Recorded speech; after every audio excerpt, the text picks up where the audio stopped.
según San Mateo. Evangelio según San Mateo, el capítulo 11, versículos 20 al 24.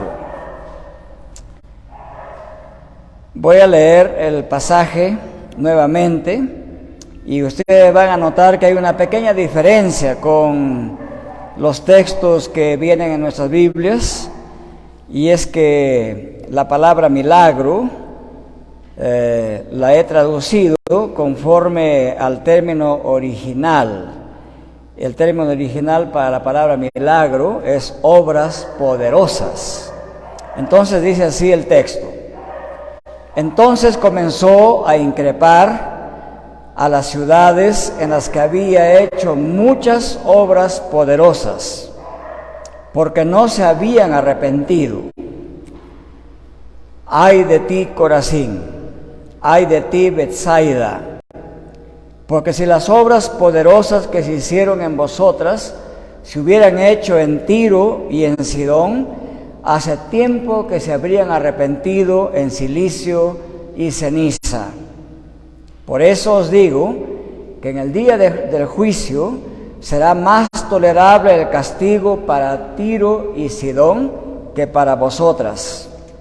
Y tú, Capernaum, ¿serás acaso elevada hasta el cielo?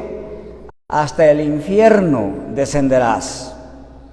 Porque si las obras poderosas que se hicieron en ti se hubieran hecho en Sodoma, ésta hubiera permanecido hasta hoy.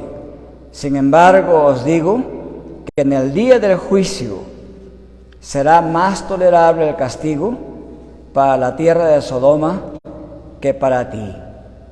Oremos. Nuestro Dios y nuestro Padre Celestial, le agradecemos por hacernos oír las palabras de Jesucristo, nuestro Señor y Redentor. Le pedimos, Padre, que su gracia y su misericordia estén sobre cada uno y dentro de cada uno de nosotros, en especial en esta mañana, oh Dios, para entender la solemnidad y la profundidad y la gravedad de las palabras de Jesús. Le suplicamos que por su gracia nuestro Dios nos encuentre arrepentidos y nos reciba por Cristo Jesús en sus manos en esta mañana. Padre nuestro, le suplicamos que nos guarde, nos cuide, nos proteja y en especial, oh Dios, nos tenga en el trono de su gracia y de misericordia. En esta mañana, oh Dios, recordamos a todos los damnificados de la patria, a todos los que han perdido sus seres queridos, sus bienes, sus enseres, y que han quedado en el abandono, el dolor y la tristeza, especialmente en Tumbes, en Piura, en Lambayeque, donde estas torrenciales lluvias han sido muy fuertes. Oramos para que nuestro Estado peruano, las iglesias de Cristo y todas las organizaciones de misericordia puedan extender la ayuda a estos pueblos necesitados, entre los cuales hay muchos hermanos en Cristo también. Nuestro Dios y Padre, en esta mañana también le pedimos por nuestros hermanos en Cristo que padecen enfermedad y necesidad. Recordamos a nuestro querido hermano Luciano en Tacna, que constantemente está conectado con nosotros y que está siendo intervenido en sus vistas. Le suplicamos que su misericordia y protección esté con él, que cuide también la salud de su esposa Jackie y de su niña Luciana, que los tenga, Padre, presentes en sus brazos misericordiosos y de protección. Y por nuestros hermanos en Cristo aquí también, que padecen necesidad y diversas enfermedades, le suplicamos que sea con ellos y que su gracia y misericordia los acompañe. Padre nuestro, bendiga esta palabra que hemos leído y hágala resonar en nuestras conciencias y corazones para que podamos, oh Dios, obedecer el Evangelio de Cristo. en cuyo nombre oramos. Amén. Bien, hermanos, hemos llegado casi al final de Mateo capítulo 11. Quisiera hacerles recordar que desde el capítulo 10 y en el capítulo 11 y 12, la oposición de la gente que escuchaba a Jesús va creciendo más y más. Llegamos al capítulo 10, versículos 20 al 24, donde Jesucristo, después de haber recorrido varias ciudades de Galilea y había sanado a muchísimos enfermos, había el Señor Jesucristo expulsado demonios de personas que estaban enloquecidas, había hecho calmar el mar, había hecho resucitar a una niña, es decir, había hecho lo que nosotros llamamos varios milagros y que el texto le llama obras poderosas. Y el Señor Jesucristo en este pasaje hace un alto, hace un descanso para mirar hacia atrás todo lo que Él había hecho y para considerar cuál era la reacción de la gente que había recibido esas grandes obras poderosas, que había escuchado su evangelio, que lo habían visto obrar en todas estas ciudades de Galilea. Y entonces Jesucristo hace una pausa y se dirige a ellos con una palabra de reclamo, con una palabra de protesta y con una palabra de increpación contra ellos. Nosotros diríamos al día de hoy, Jesús hace una pausa y reprocha la actitud de estas ciudades. Y hay tres palabras que se repiten en este pasaje. La palabra obras poderosas, se repite la palabra castigo y se repite la palabra juicio. Este es el tema de este pasaje en esta mañana. Jesús anuncia juicio sobre las ciudades impenitentes de Galilea. Ese es el tema de este corto pasaje de Mateo 11, 20 al 24. Entonces Jesús desarrolla este anuncio de juicio en tres partes. En el versículo 20 les da la razón por este reproche y anuncio de juicio. Y en el versículo 21 y 22 reprocha directamente a dos ciudades, a Corazín y a Betsaida. Y en el versículo 23 y 24 lanza un reproche contra Capernaum o Cafarnaum, la ciudad donde él había fijado su residencia. Empecemos entonces primero por el versículo 20, donde Jesús reprocha a estas ciudades por no haberse arrepentido. Dice el texto: entonces comenzó a increpar a las ciudades en las que había hecho muchas obras poderosas, porque no se habían arrepentido. Entonces Jesús ya había recorrido casi todas las ciudades de Galilea. Sus apóstoles también habían sido enviados a las ciudades de Galilea. De alguna manera podemos decir que había predicado el evangelio en toda Galilea, representada por los caseríos más importantes de Galilea, de toda esa región. Pero Jesús escoge tres ciudades principales de Galilea como representativas de toda Galilea. Es decir, cuando Cristo lanza este reproche sobre Corazín, Betsaida y Capernaum, ellas representan a toda Galilea. 3 es un número que siempre se usa en la Biblia como representativo de algo más grande. Entonces Jesucristo aquí, reprochando a esas 3 ciudades de Galilea, está lanzando este reproche contra toda la región de Galilea, donde ya había desarrollado gran parte de su ministerio hasta aquí. ¿Y por qué les lanza este reproche? Jesús dice, porque no se habían arrepentido a pesar que habían visto las obras poderosas de Jesucristo. Miren, no es poca cosa que Cristo haya hecho calmar el mar de Galilea. No es poca cosa que Cristo haya echado fuera demonios de personas que padecían esas enfermedades y trastornos mentales gravísimos que nadie más podía sanar. No es poca cosa que Jesucristo haya hecho resucitar a una niña. Eran obras grandes, poderosas. También se puede traducir como obras de poder maravilloso. Esa es la idea del texto griego. Nosotros decimos milagros.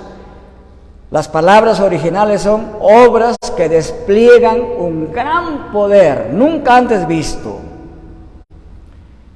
Y Jesús esperaba que al ver esas obras, estas ciudades reconocieran que la presencia de Dios estaba en Cristo y que Cristo era el Mesías. Y esperaba que esas ciudades reconocieran su pecaminosidad y procederían a arrepentirse. Pero no lo hicieron. Solo unos pocos se arrepintieron escuchando y viendo el poder de Cristo. Entonces, Jesucristo aquí, al decir que les reprocha y les anuncia juicio porque no se habían arrepentido, nos quiere dar a entender Jesús que cuando escuchamos el Evangelio, que cuando vemos su poder desplegado en nuestras vidas, Él espera que nos arrepintamos. Y si no nos arrepentimos, entonces vamos a recibir el reproche de parte de Jesús. ¿Cuál es la actitud que tiene usted cada vez que escuche el Evangelio de Cristo?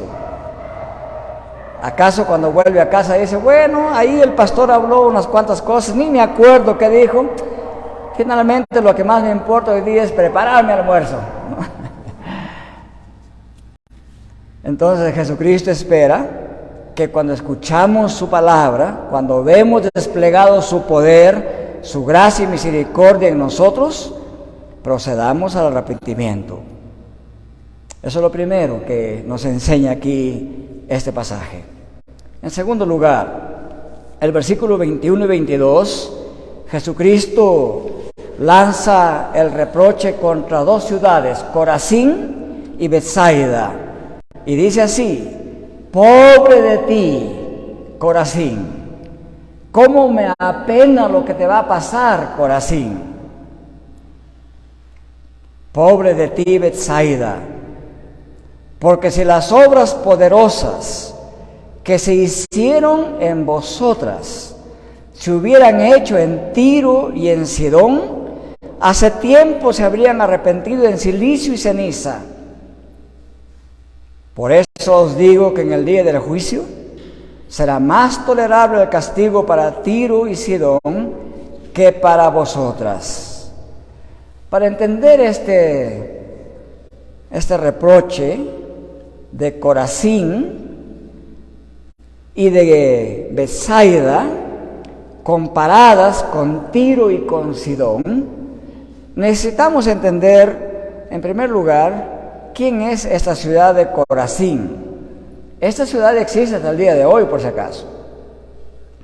Hoy día esta ciudad se llama Khirbet Qeraze. Así se conoce hoy día, existe.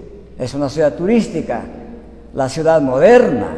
La ciudad antigua es una ruina que está debajo de la tierra. La están excavando. Betsaida también es una ciudad que existe en donde el río Jordán desemboca en el mar de Galilea. Ese lugar se llama El Erej el día de hoy.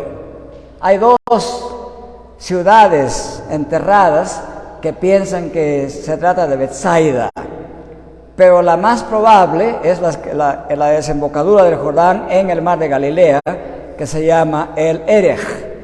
Es una ciudad donde siguen haciendo excavaciones los arqueólogos. Yo estaba por ir a esa ciudad en el año 1998, pero se frustró mi viaje, no pude salir de Jackson, Mississippi para allá. Pero Betsaida es algo que siempre me ha interesado arqueológicamente. Entonces, Corazín estaba cerca del mar de Galilea, Betsaida también cerca del mar de Galilea. Y estas dos ciudades son ciudades donde Cristo estuvo, donde Cristo predicó, donde Cristo hizo grandes obras maravillosas. Y entonces, estas dos ciudades habían visto a Jesús, habían escuchado a Jesús, habían visto las obras de Jesús, pero no se habían arrepentido. No se habían arrepentido. Entonces, Jesús, cuando dice no se habían arrepentido, ¿qué quiere decir la palabra arrepentir? La palabra arrepentir significa cambio del ser interior. Ese cambio que sucede en la conciencia. Nosotros decimos corazón, pero la idea es de conciencia, que nos hace tener una actitud distinta. Voy a poner un ejemplo. Cuando usted como mamá o como papá ve que su hijo o hija hacen tantas cosas muy malcriadas y usted se enoja tremendamente, sus ojos se ponen rojos, sus labios crecen de tamaño y sus manos como que crecen y quiere agarrar un palo y darle a esos muchachos, ¿verdad? Y entonces a veces usted está tan enojada o tan enojado que está a punto de pegarles. Pero en eso viene a su mente, ¿acaso no debes tener misericordia con ese pobre niño pequeñito que te clama y dice, papá, mamá, perdóname, no me pegues, por favor? Y entonces usted comienza a pensar, como que respira, baja su cólera, cambia su actitud y va y abraza a ese niño o niña. Se arrepintió de pegarle, retrocedió de querer pegarle, le dio las espaldas a la cólera y le dio el rostro a su niño o niña. Ese cambio es el arrepentimiento. Cristo esperaba que al haber visto sus milagros grandes, poderosos, al haber escuchado su mensaje de salvación, Él esperaba que las multitudes que eran sanadas por Él y las multitudes de Corazín y de Betsaida que escuchaban a Jesús, Él esperaba que se arrepintieran, que se volvieran y dieran las espaldas a sus pecados y malos caminos y volvieran su rostro a Dios, que se arrepintieran, pero no lo hicieron.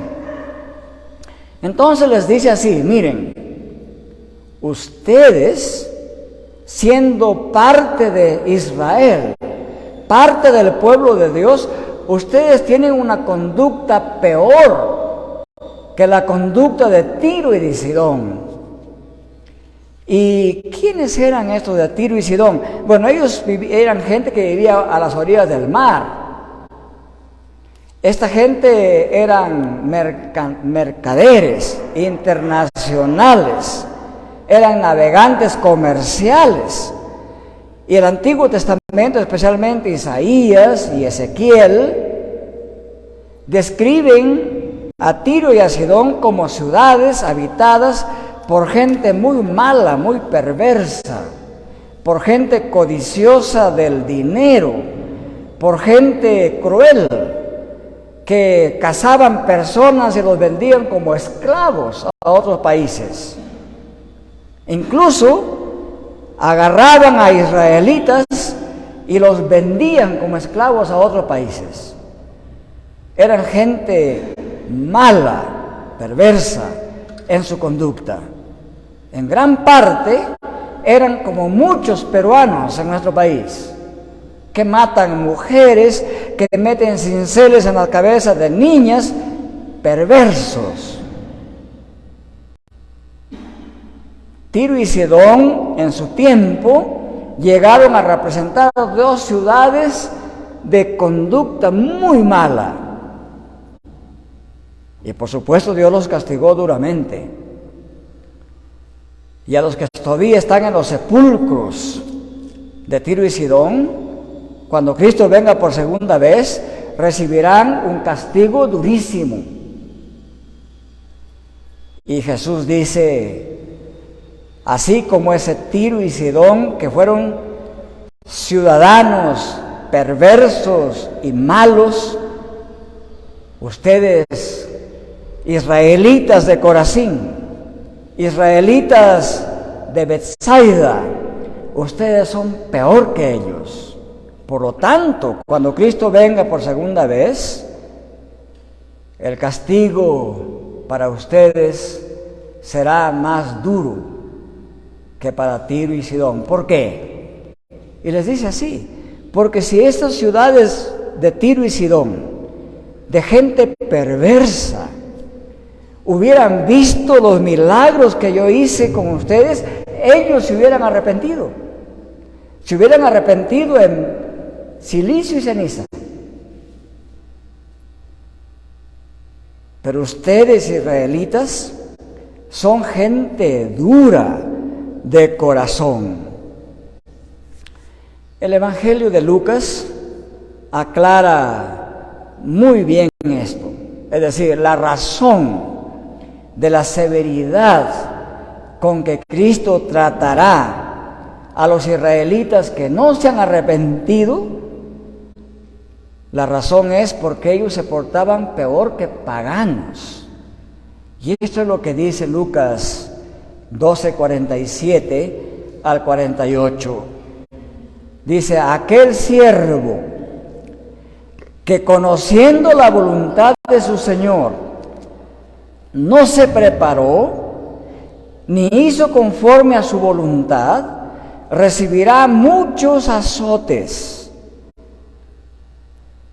Mas el que sin conocerla, o sea, sin conocer la voluntad de Dios, hizo conforme a su voluntad, ¿qué más dice? Mas aquel que sin conocerla, cosas dignas de azotes, será azotado poco. Porque a todo aquel a quien se le haya dado mucho, mucho se le demandará. Y al que mucho se le haya confiado, más se le pedirá. Esa es la razón. Todos aquellos que ya conocemos la voluntad de Dios y no hacemos conforme a la voluntad de Dios, el castigo para aquellos de nosotros que así actuemos será mucho más grave que para los que nunca escucharon algo de Dios. Así que, hermanos, es muy bonito escuchar la palabra de Dios, pero tenemos un compromiso cuando escuchamos la palabra de Dios, y el compromiso es proceder al arrepentimiento. En tercer lugar, Jesucristo ahora se dirige a Capernaum o Cafarnaum y dice, ¿y tú, Capernaum, acaso serás elevada hasta los cielos? Hasta el infierno descenderás. Porque si las obras poderosas que se hicieron en ti se hubieran hecho en Sodoma, esta hubiera permanecido hasta hoy. Es como que Cristo deja la acusación más grave para el final. Ahora deja de lado a Corazín y a Betsaida y se dirige a la ciudad donde él vivió, donde él vivía. Y piensen en esto, hermanos. Supónganse ustedes que el Señor Jesucristo recién hubiera llegado a la tierra. No hubiera escogido Lima para vivir, pero que hubiera escogido la región de Cajamarca.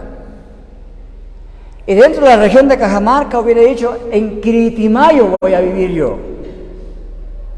Y Jesús viviera aquí, al lado de nosotros, en una de las casas de Quiritimayo, cerca de la casa de la hermana Zulma, ahí viviera Jesucristo. ¿Cuál sería nuestra alegría, verdad? Miren, el Mesías es nuestro vecino. El Mesías está en medio de nosotros. Y Cristo hubiera hecho muchísimos milagros en este pueblo. Nos hubiera dado sanidad, comida y varias cosas nos hubiera dado Cristo aquí. Y que nosotros dijéramos, bueno, gracias que nos da Cristo algo, pero no nos importa el arrepentimiento. ¿Qué esperaríamos que Cristo haga por nosotros? Quizás nosotros diríamos, bueno, dicen que Jesús es un hombre importante, ¿no? Dicen que es un maestro grande. Y si Él vive en Quiritimayo, entonces todo el mundo va a poner sus ojos en Quiritimayo. Nuestro ego se va a elevar hasta el cielo, ¿no? Y probablemente así estaba pensando Capernaum.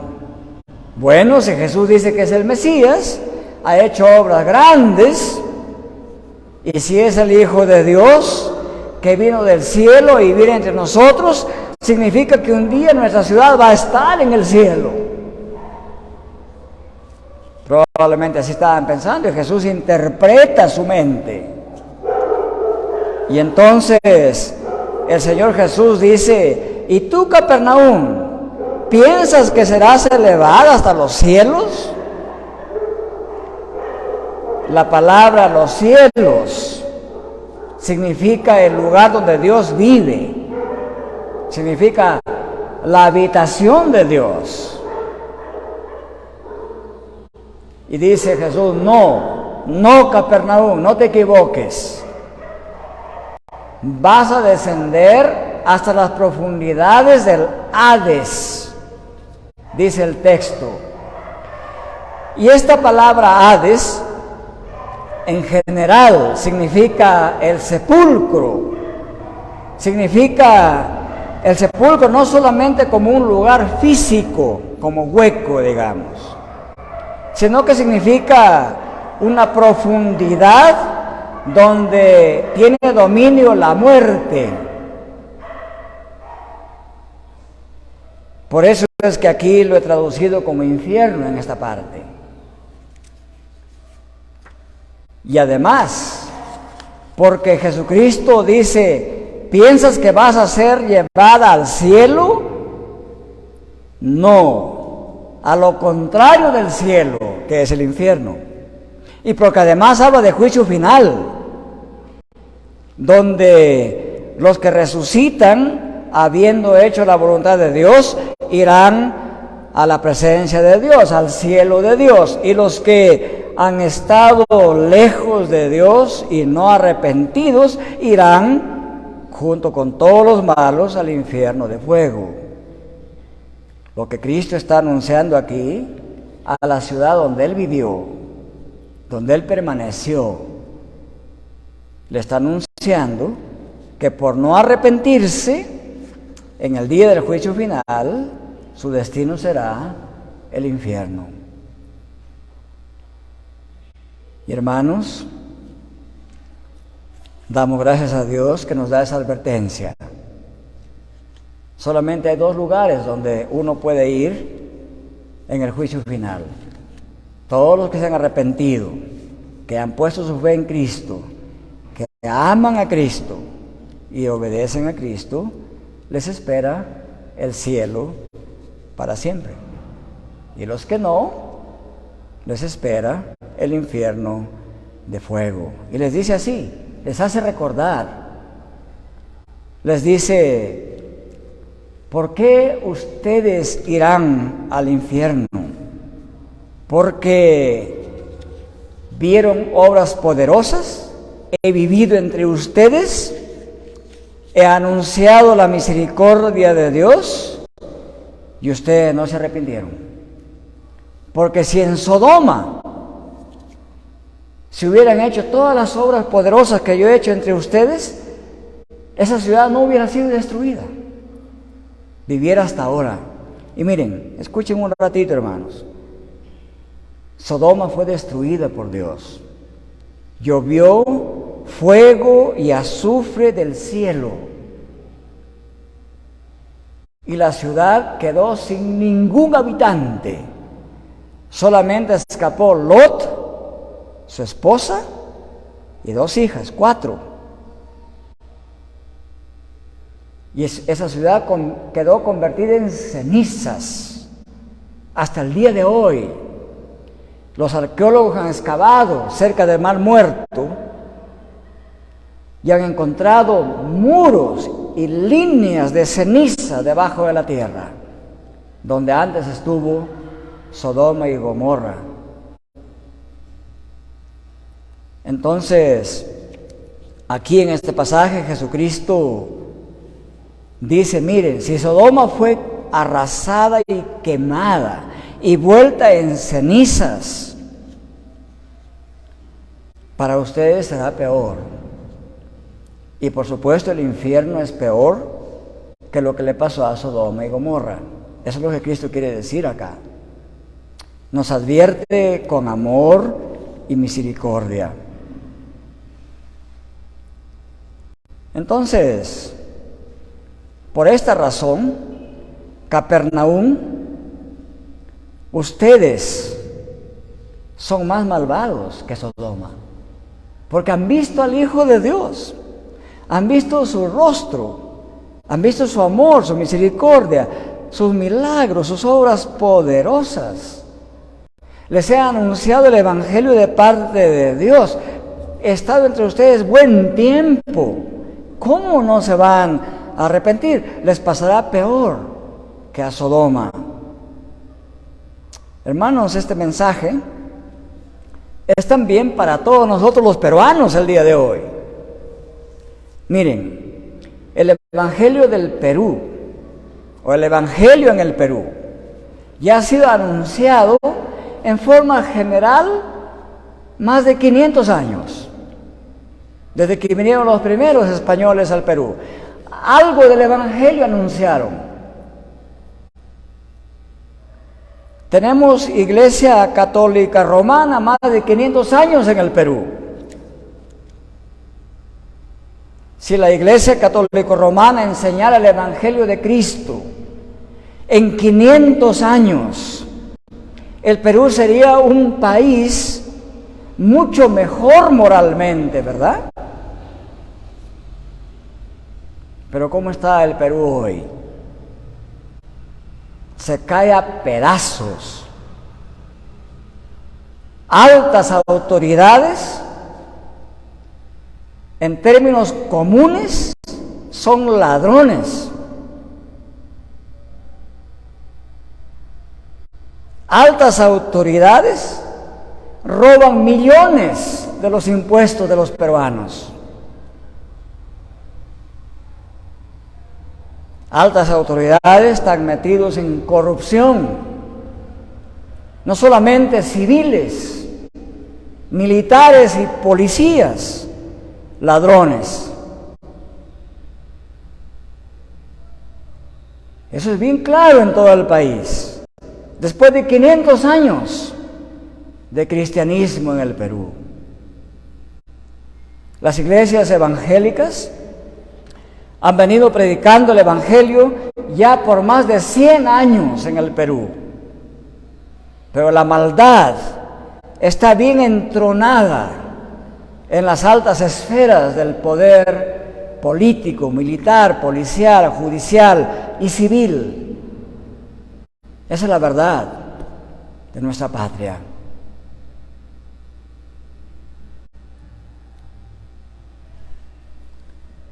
Toda la población, todos los ciudadanos, que no dejemos nuestros pecados y no corramos a Cristo buscando perdón, que no nos arrepintamos. En el juicio final, el castigo para el Perú será mayor que para Sodoma y Gomorra.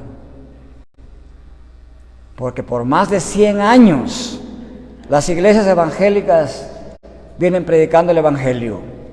Y por más de 500 años, las iglesias católico-romanas algo de la Biblia van diciendo también. Esta semana en el Perú se llama Semana Santa. Y la gente corre por acá y por allá, compungidos por un momento, llevando palmas y cualquier hierba en sus manos. Hacen dibujos en las calles. Botan varios cientos de soles haciendo dibujitos en las calles. Idolatría pura.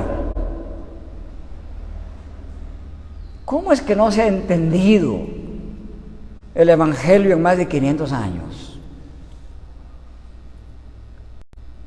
Oremos a Dios para que tenga misericordia de esa ignorancia de mucha gente que todavía se cree cristiana y que cuando Cristo venga nos encuentre bien arrepentidos, bien confesados. Mateo capítulo 10, allí Cristo ya anunciaba algo, decía así en el versículo 14 y 15: cualquiera que no os reciba ni oiga vuestras palabras, al salir de esa casa o de esa ciudad, sacudid el polvo de vuestros pies. En verdad, dice Cristo, os digo que en el día del juicio será más tolerable el castigo para la tierra de Sodoma y Gomorra que para esta ciudad. Traduciéndolo al lenguaje nuestro, Cristo está diciendo: pueblo peruano, pueblo cajamarquino, pueblo de Quiritimayo, si tú no escuchas el Evangelio, si no te conviertes a Cristo, si no te arrepientes, si no cambia tu hombre interior, si no dejas de robar y de mentir y de un montón de pecados de maldad, si no dejas todo eso, en el día del juicio, el castigo será más tolerable para Sodoma y Gomorra que para ti, oh país llamado Perú. Eso quiere decir Cristo. Eso quiere decir Cristo no solamente a las autoridades corruptas y ladronas del país, nos dice también a nosotros, a cada uno de nosotros. En conclusión, queridos hermanos, todos aquellos que en esta mañana escuchan esta advertencia de Cristo en Mateo 11, 20 al 24, Jesucristo nos demanda un cambio interior. Nuestro país desesperadamente necesita un cambio de corazón.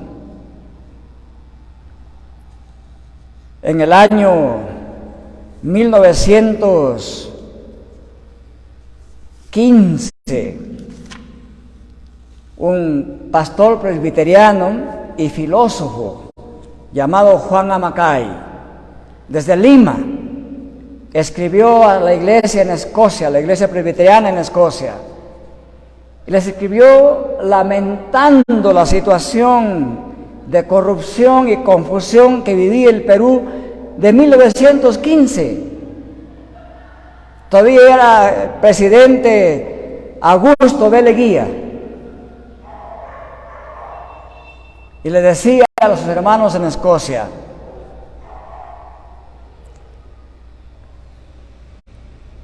en la silla del Perú tiene su asiento Satanás. porque él veía cómo la corrupción en su tiempo también se destilaba desde el poder más alto del Perú hacia las partes más bajas. Y decía que Satanás tiene su trono, tiene su asiento en el Perú. Bueno, eso no ha cambiado mucho. Puede ser que no nos agrade ese dicho de Juan Amacay. Puede ser que nos desagrade. A nadie nos gustaría escuchar que el diablo tiene control en ciertas esferas del Perú. Uno tendría que ser muy inocente, muy ingenuo para no darse cuenta de eso. Porque la codicia de un ministro de Estado, el robo que algunos ministros hacen o algunos presidentes hacen, eso no se explica porque son simplemente gente que ve el arca abierta y es justo, y como el arca está abierta, peca. No se explica de esa manera. Es porque su corazón está entregado a la maldad, porque Satanás controla su voluntad, controla su pensamiento, controla su corazón. Por eso roban. Por eso esas conciencias están cauterizadas. Y por eso Macay decía que no tiene duda que Satanás ejerce gobierno. Y lo ejerce a través de esas autoridades corruptas que aún tenemos en el país. Pero la corrupción no solamente está en las autoridades que tienen cargos altos, queridos hermanos, también está dentro de nosotros. Y no tenemos que apuntar con el dedo solamente a ellos, pero también a nosotros mismos. En nosotros también hay corrupción, también hay maldad, malos pensamientos, desobediencia, falta de arrepentimiento. Entonces, Jesucristo dice que si todos aquellos que escuchamos el Evangelio, que hemos experimentado el amor de Cristo y que no nos arrepentimos, no esperemos llegar al cielo para gozar de la gloria de Dios, sino más bien nos espera el tormento eterno, es decir, el infierno. Cristo no le da vuelta a esto, quiere ser muy claro. ¿Por qué haría Jesús esto con todo ciudadano, cajamarquino, peruano o de cualquier parte del mundo que no se arrepienta? ¿Por qué tendría que enviarnos Cristo a ese castigo eterno? Esa es la respuesta del Evangelio. Porque cuanto mayor conocimiento del Evangelio se recibe, tanto mayor es la responsabilidad que tenemos de arrepentirnos y obedecer al Evangelio. Las ciudades de Galilea tuvieron este gran privilegio, queridos hermanos, este gran privilegio de tener a Cristo en medio de ellas, de ver el rostro de Cristo, de ver sus milagros, de ver su gracia y su misericordia. Fueron privilegiadas. En ellas amaneció la luz del rostro de Dios a través de Cristo. Cada vez que oímos el Evangelio, es como que Dios nos muestra su rostro a través del Evangelio de Cristo. Es como si viniera y estuviera presente entre nosotros. Por lo tanto, mientras más expuestos estamos al Evangelio, somos más culpables que aquellos que, aún siendo muy malvados, nunca han escuchado el Evangelio. Si esta es la razón por la cual Cristo condenará, entonces esta es la salida. Este pasaje no está escrito para que estemos tristes. Está escrito para alentarnos, para animarnos a no ser como Capernaum, a no ser como Betsaida, a no ser como estas ciudades de Galilea que escucharon el Evangelio de Cristo, a no ser como Corazín, a no ser como Sodoma y Gomorra, a no ser como Tiro y Sidón. Es decir, nos advierte a parar la maldad, a dejar atrás los pecados, a volver a la espalda al mal y dirigir nuestro rostro a Dios y a Cristo. A eso nos llama en esta mañana. Entonces, a todos los que me escuchan en esta oportunidad, les tengo que decir, no tarden más en tomar este paso de fe, de pedir perdón a Dios en Cristo, dejar atrás todos nuestros pecados y acogernos a la misericordia que Dios nos ofrece en Cristo. Y si así lo hacemos, Dios no nos enviará a las profundidades del infierno, nos recibirá en su presencia. Eso es lo que Cristo ha prometido. Escuchen esta inmensa promesa de Cristo que Él ha dejado escrita para nuestro consuelo, para que nos animemos a estar con Él. Esto es lo que Cristo dijo: cuando Él venga en juicio final, estas son las palabras con las que recibirá en su gloria a todos los que se arrepienten y creen en Cristo. Les dirá así, Mateo 25:34, Cristo mismo habló estas palabras. Dijo: les diré, vengan a mí, benditos de mi Padre, hereden el reino preparado para ustedes desde la fundación del mundo. No nos dirá, váyanse al infierno, como Sodoma y Gomorra, o como Tiro y Sidón, o como Corazín, o como Betsaida, o como Capernaum. No, si nos arrepentimos y estamos a tiempo de hacerlo, venid a mí, benditos de mi Padre, heredad el reino preparado para vosotros desde la fundación del mundo. Este es el llamado que Cristo hace a todos los peruanos, a cada ciudadano cajamarquino y a cada ciudadano de Quiritimayo también. Que el Señor bendiga su palabra. Amén.